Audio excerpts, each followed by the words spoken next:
A'udzu billahi minasyaitonir rajim. Bismillahirrahmanirrahim. Alhamdulillahi rabbil alamin arrahmanir rahim maliki yaumiddin. Iyyaka na'budu wa iyyaka nasta'in. Ihdinas siratal mustaqim. Siratal ladzina an'amta 'alaihim ghairil maghdubi 'alaihim waladdallin. Asyhadu an la ilaha illallah wahdahu la syarikalah wa asyhadu anna Muhammadan abduhu wa rasuluh. Allahumma shalli ala nabiyyina Muhammadin wa ala alihi wa sallim. Amma ba'du, ayyuhan nas, usikum wa iyaya bitaqwallah faqad fazal muttaqun. Sidang Jumat yang saya hormati, dalam rangka wasiat taqwa pada saat ini kita berbicara bahasa sebagai satu alat untuk menyampaikan bentuk kesadaran. Hal ini perlu kita singgung dulu.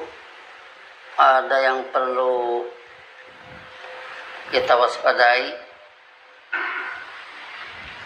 yaitu ancaman Allah kepada Nabi Muhammad pada surat Haqqah, surat 69 ayat 44. Walau taqawwala alaina ba'dul aqawil. Taqawwala ini dari qala yaqulu, qaulan yang berarti berkata,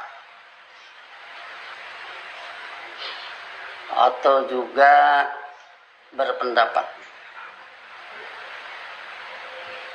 Kemudian pindah pola kata fa'ala, pakai ala lagi, fa'ala ala, taqawwala ala.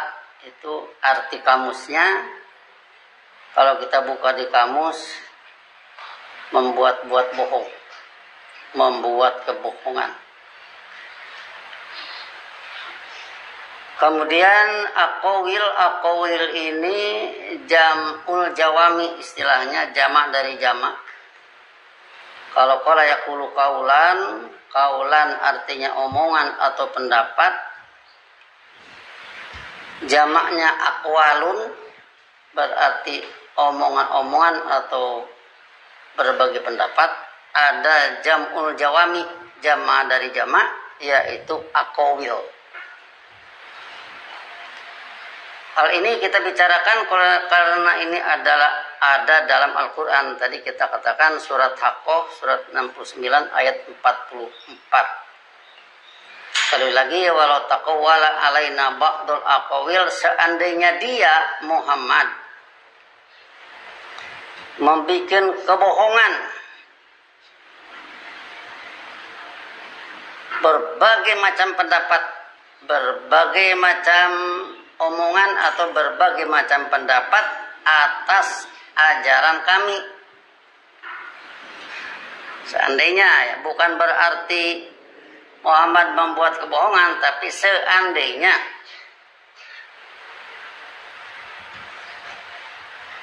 Itu ayat 44. Kemudian 45-nya, la akhadna minhu bil yamin, niscaya benar-benar kami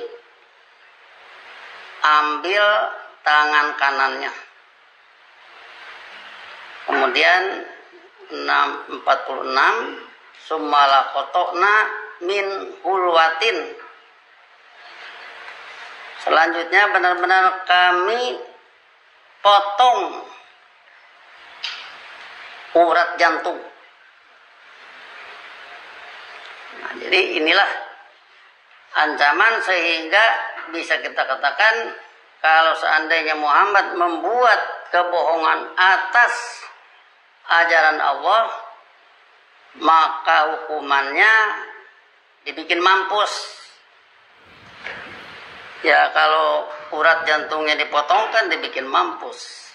Fama minkum min ahadin anhu hajizin. Ayat selanjutnya di antara kalian tidak akan ada yang bisa menjadi penghalang atas tindakan kami. Nah, ini sekali lagi ancaman kepada Nabi Muhammad. Kemudian kalau kita kaitkan dengan masalah bahasa, oleh karena dalam bahasa ini nanti ada yang kita istilahkan kamus.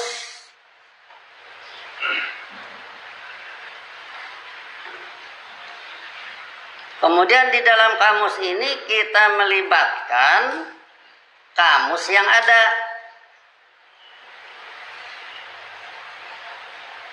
Jadi artinya apakah ini tidak akan nanti kena kepada takwala alaina ba'dul aqwil? Itu kan menjadi pertanyaan. Tentu harus diwaspadai. Tingkat pertama perlu kita sadari bahwa siapapun yang berbahasa pasti pakai kamus. Apakah kamus itu ada bukunya atau tidak, bukan masalah. Sebab kita sering mengatakan Allah tidak bikin kamus, Nabi Muhammad juga tidak bikin kamus. Kalau begitu yang bikin kamus siapa? Yang bikin kamus itu ya manusia. Manusia yang bermodalkan ilmu. Yang bermodalkan ilmu dari Allah, kemudian ilmu berkembang menjadi ada yang kadzdzaba tawalla, ada berbagai pembengkokan. Dari sana bahan itulah yang menjadi kamus di antara manusia. Tentunya kamus itu sendiri harus disaring kalau mau masuk ke musaddiqon. Tidak semua bisa dipakai. Kalau dibuang sama sekali, itu tidak mungkin.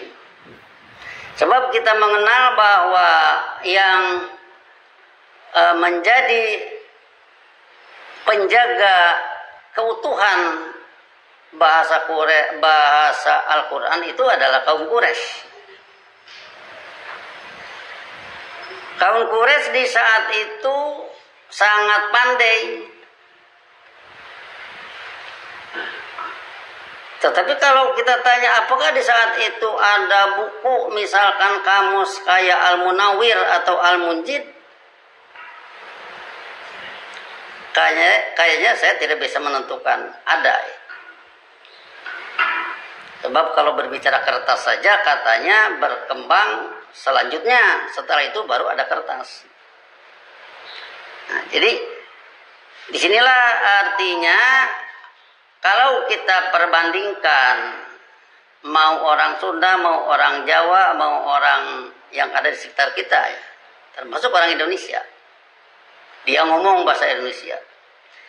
Kalau kita tanya apakah dia di rumahnya punya kamus, bukunya maksudnya, belum tentu. Tetapi mereka paham disuruh lari, ya lari. Ketika dia jalan, misalkan lari kamu, lari. Jadi tidak bertentangan. Tidak misalkan lari kamu malah duduk, tidak. Jadi dia punya kamus itu. Walaupun kamus itu dia tidak punya kamus yang dia baca, seperti halnya kita melakukan penyelidikan pada hari ini. Demikian juga Quraisy. Quraisy juga tentu punya kamus, makanya jadi satu bahasa Quraisy yang dikenal sebagai satu suku bangsa yang menjaga kelestarian bahasa Quran. Sehingga kalau Quran diturunkan di bilisani qaumihi seperti halnya kitab-kitab terdahulu, berarti ukurannya adalah lisan Quraisy atau bahasa Quraisy. Nah, kemudian apakah terjamin bahasa Quraisy ngerti Quran? Ya itulah nanti Quran sebagai musaddiqon tentu akan dipahami oleh Quraisy yang ikut Nabi Muhammad. Sebab Nabi Muhammad punya musaddiqon wahyu dari Allah. Jadi wahyu dari Allah ini kemudian kalau dikaitkan dengan eksplorasi ayat, alasannya Al-Qur'anu yufasiru ba'duhu ba'do. Al-Qur'an itu sebagiannya menafsirkan bagian yang lain. Jadi eksplorasi ayat itu adalah kewajiban manusia yang mau memahami Quran.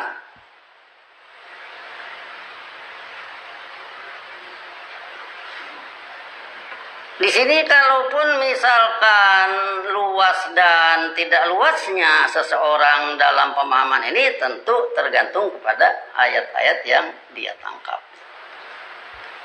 Seperti tadi misalkan taqawwala alaina ba'dul aqwil, bisa jadi kita mendengarnya agak janggal, kok ada taqawwala. Tapi itu kan ayat Quran. Ternyata di kamus artinya membuat kebohongan. Begitu kita baca, seandainya dia Muhammad membuat kebohongan atas ajaranku, menjadi berbagai pendapat, hukumannya sudah kita katakan tadi ayat selanjutnya. Berarti pantas seorang rasul tidak boleh membuat kebohongan. Nah, kemudian kalau dalam hal ini juga kita kaitkan dengan bahasa sebagai alat untuk menyampaikan bentuk kesadaran, di sini kita juga berbicara eksplorasi pengkamusan. Dalam eksplorasi pengkamusan ini tentunya yang kita maksud memecahkan ayat Quran. Sebagai contoh sudah kita kemukakan, kalau Rabbun diartikan pembimbing, itu Rabba yarubbu Rabban, yang berarti saya susu siasatan. Kemudian itu berarti siasatun sama dengan kebijakan, sehingga Rabbun pembuat kebijakan. Atau Rabba yarubbu Rabban berarti dabbar yudabbiru tadbiron, yang berarti mengatur atau memimpin, sehingga Rabbun diartikan pembimbing sama dengan pemimpin atau pengatur, sebab yang membimbing itu tentu mengatur, yang mengatur itu tentu punya kebijakan. Kalau orang mau bikin jembatan itu kebijakannya jangan kebijakan banyak orang, harus kebijakan insinyur yang ahli membuat jembatan. Dia punya pengetahuan tentang batu, pengetahuan tentang pasir, pengetahuan tentang semen, pengetahuan tentang pembikinan cakar ayam dan sebagainya, sehingga dia punya kebijakan. Ini harus begini cakar ayamnya, harus begini adukannya dan sebagainya. Nah, jadi dari pengertian itu melahirkan kebijakan. Jadi pantas kalau Allah adalah pembuat kebijakan. Nah, jadi yang kita maksud di sini, seandainya kita mengambil peristilahan dan bahasa demikian luas, tentunya menghindari taqawwala alaina ba'dul aqwil, tetapi menuju tabayana rusdu minal goy. Sebab tabayana rusdu minal goy,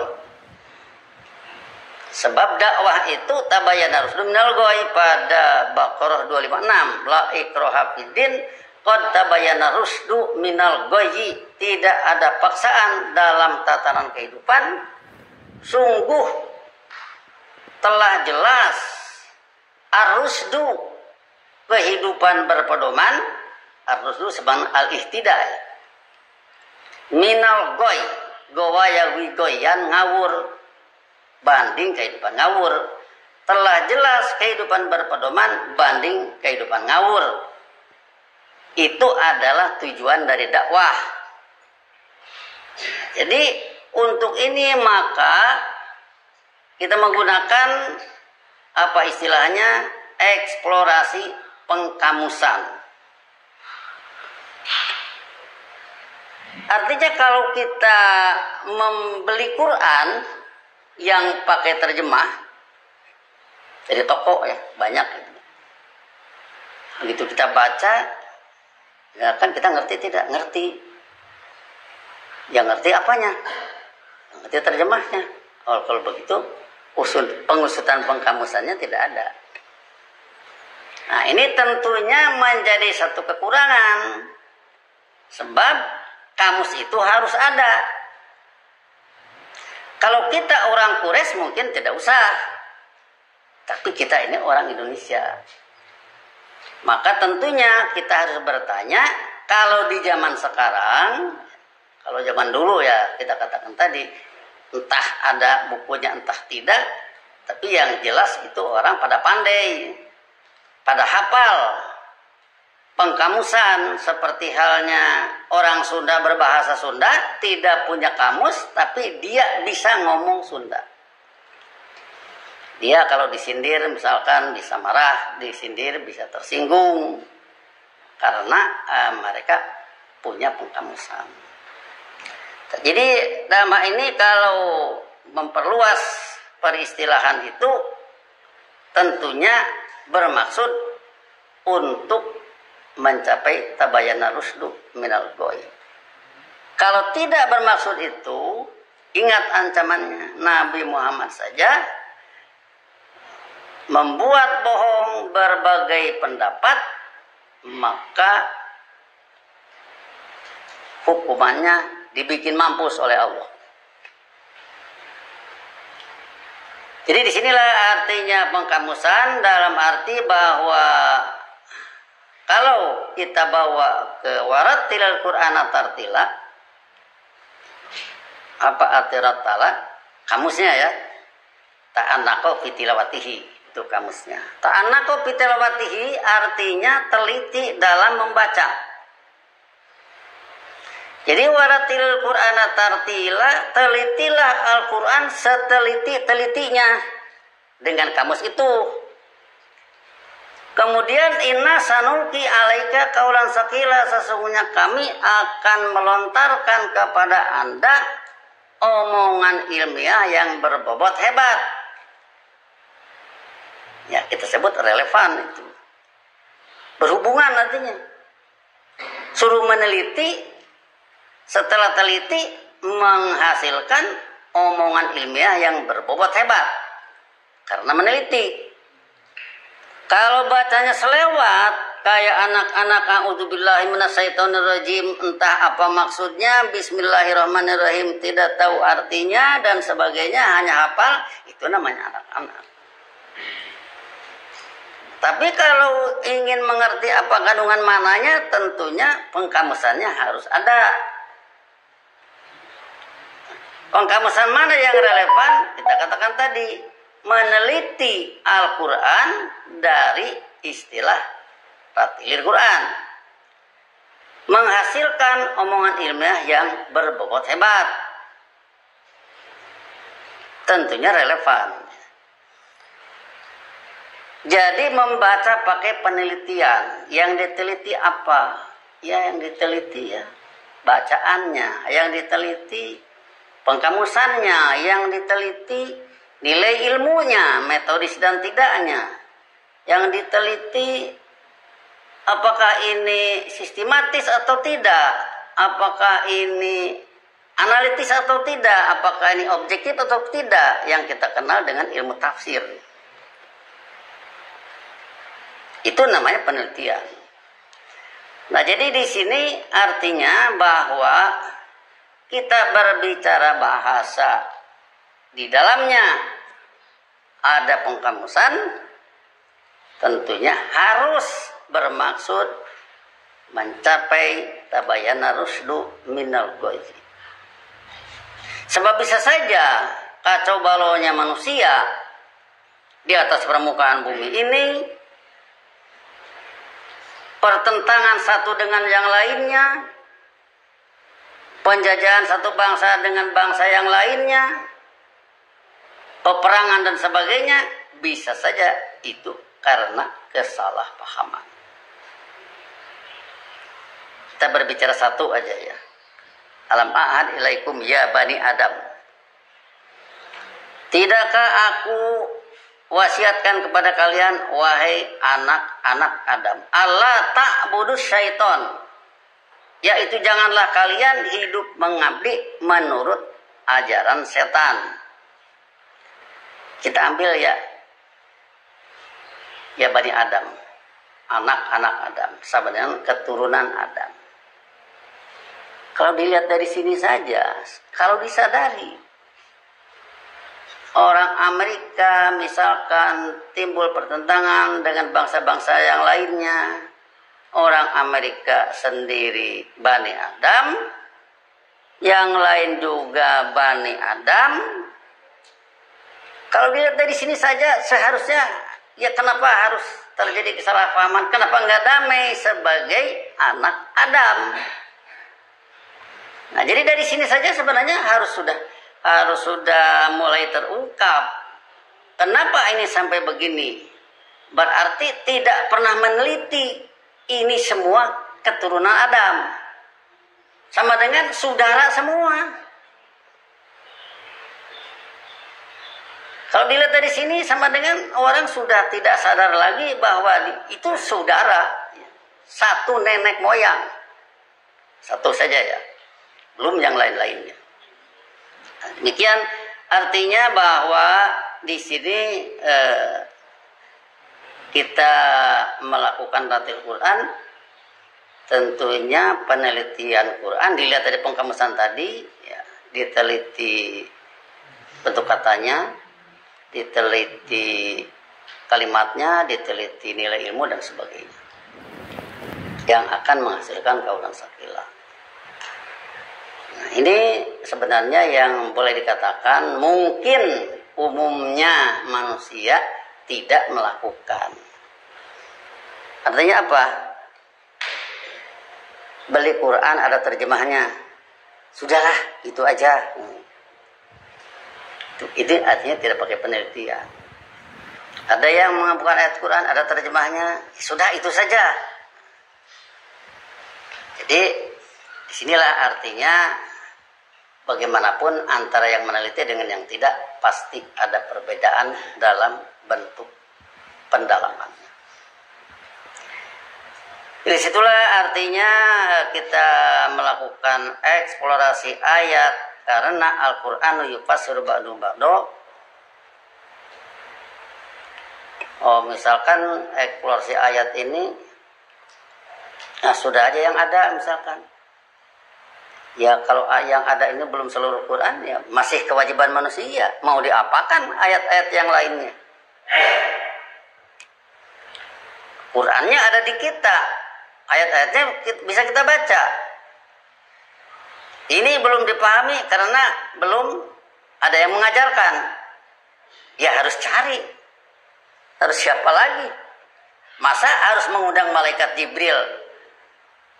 Malaikat Jibril sudah cukup menyampaikan kepada Nabi Muhammad.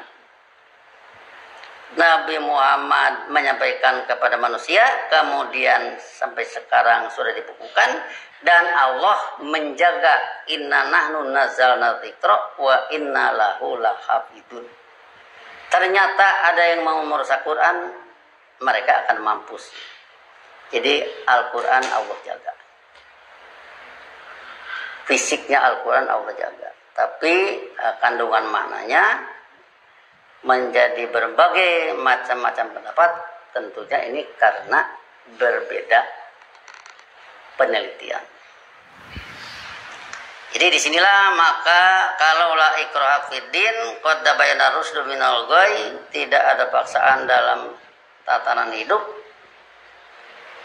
Qad tabayyana rusdu minal ghayy, sungguh telah jelas kehidupan berpedoman banding kehidupan ngawur.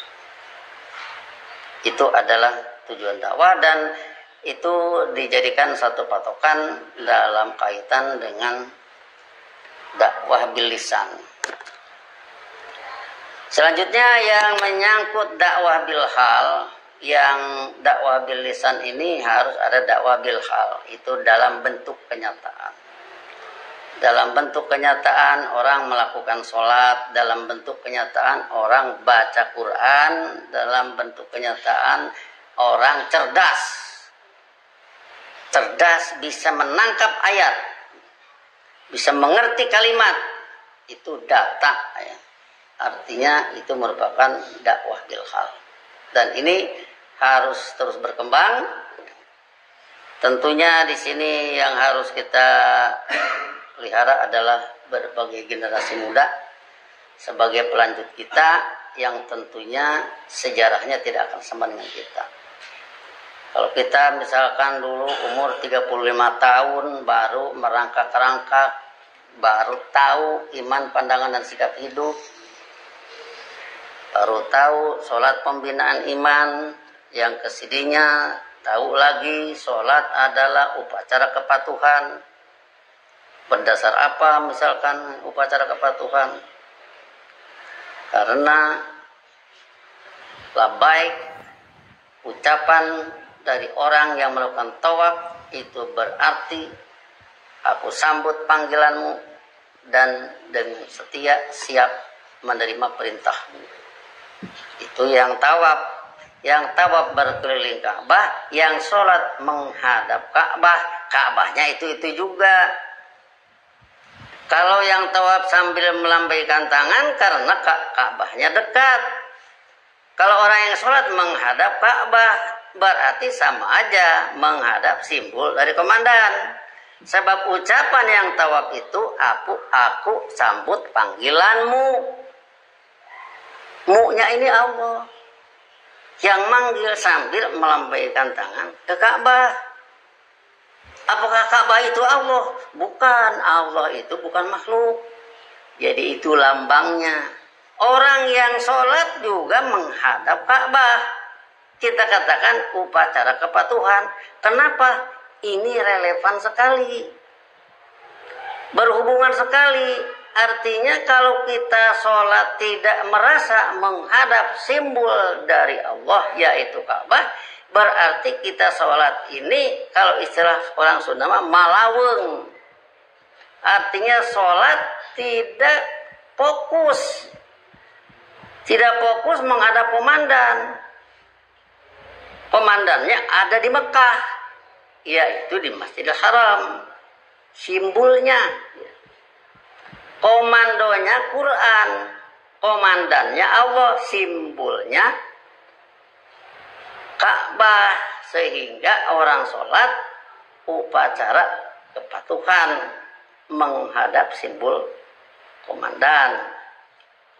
Kalau istilah ini dianggap aneh, ya kita tentunya memberi istilah ini untuk lebih mantap orang dalam sholat. Bukan bermaksud takwala alaina ba'dul aqwil, sebab kalau melakukan takwala alaina ba'dul aqwil, Nabi Muhammad saja hukumannya dimampusin oleh Allah.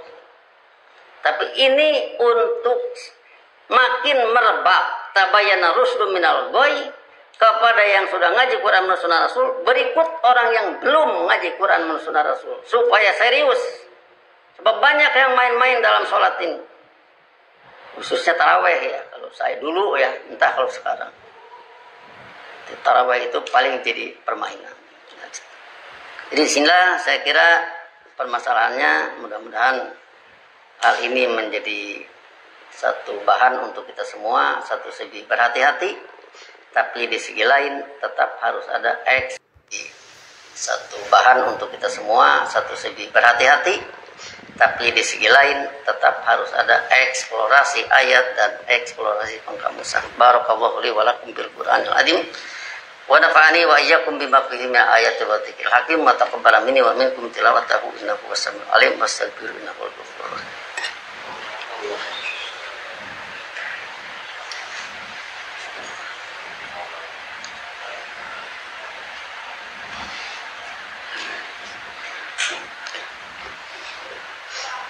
Alhamdulillahilladzi nazzala al-furqana ala 'abdihi liyakuna lil 'alamin nadhira. Asyhadu an la ilaha illallah wahdahu la syarikalah wa asyhadu anna Muhammadan abduhu wa rasuluh. Allahumma shalli ala nabiyyina Muhammadin wa ala alihi wasallim. Amma ba'du ayyuhan nas usikum wa iyaya bittaqwallah faqad fazal muttaqun. Sidang Jumat yang saya hormati, dalam hubungan dengan Ramadan ada istilah qiyam Ramadan, yaitu sholat malam. Kalau Nabi Muhammad mempraktekannya tengah malam sampai menjelang sahur. Jadi di sini artinya dalam qiyam Ramadan ini, kalau diukur dari kriteria Nabi Muhammad, di awal-awal Ramadan pakai surat Al-Baqarah, Ali Imran, rakaat keduanya pakai surat Ikhlas. Kemudian makin ke sana makin pendek suratnya, tentu rakaat makin banyak. Itu Nabi Muhammad. Kemudian kalau dibanding dengan kita, ya mungkin kita tanya-tanya siapa yang hafal Al-Baqarah, hafal Ali Imran, dan ngerti isinya, bisa jadi tidak ada. Kemudian kalau itu diukur dari fattaqullaha mastata'tum, untuk kali ini berbuat patuhlah dengan ajaran Allah apa yang kalian bisa. Maka tentunya daripada misalkan Baqarah tidak hafal, kalau begitu saya tidak saja, karena Baqarah tidak hafal, Ali Imran tidak hafal, nah itu namanya berputus asa. Tapi kalau fattaqullaha mastata'tum, apa saja ayat-ayat yang sudah dipelajari, karena bahan selalu diberikan, cobalah dengan ayat itu saja. Tentu tidak terbuang, tentu menjadi pengertian, tentu menjadi perubahan pandangan hidup yang salah dengan ayat Quran. Apalagi yang menyangkut misalkan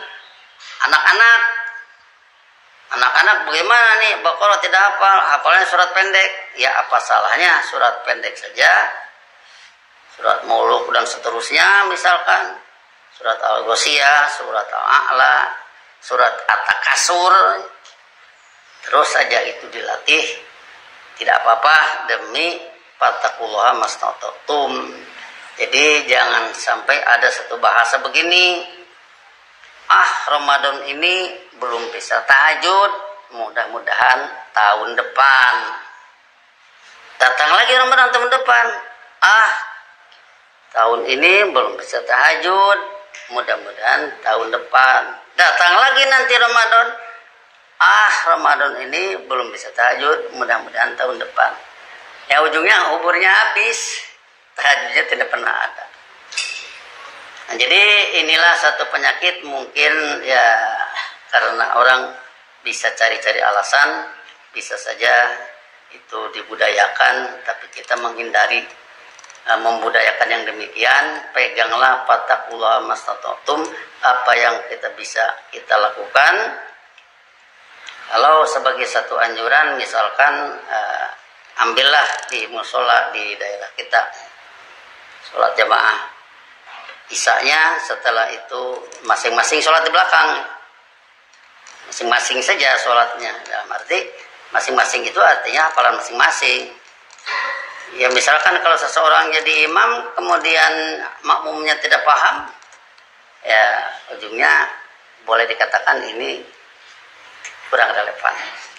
Maka dari itu inilah saya kira sebagai satu anjuran, mudah-mudahan dengan demikian kita berpegang dalam hidup dengan Quran dan Sunnah Rasul ini demi mengundang Allah mengeksiskan hasanah dunia.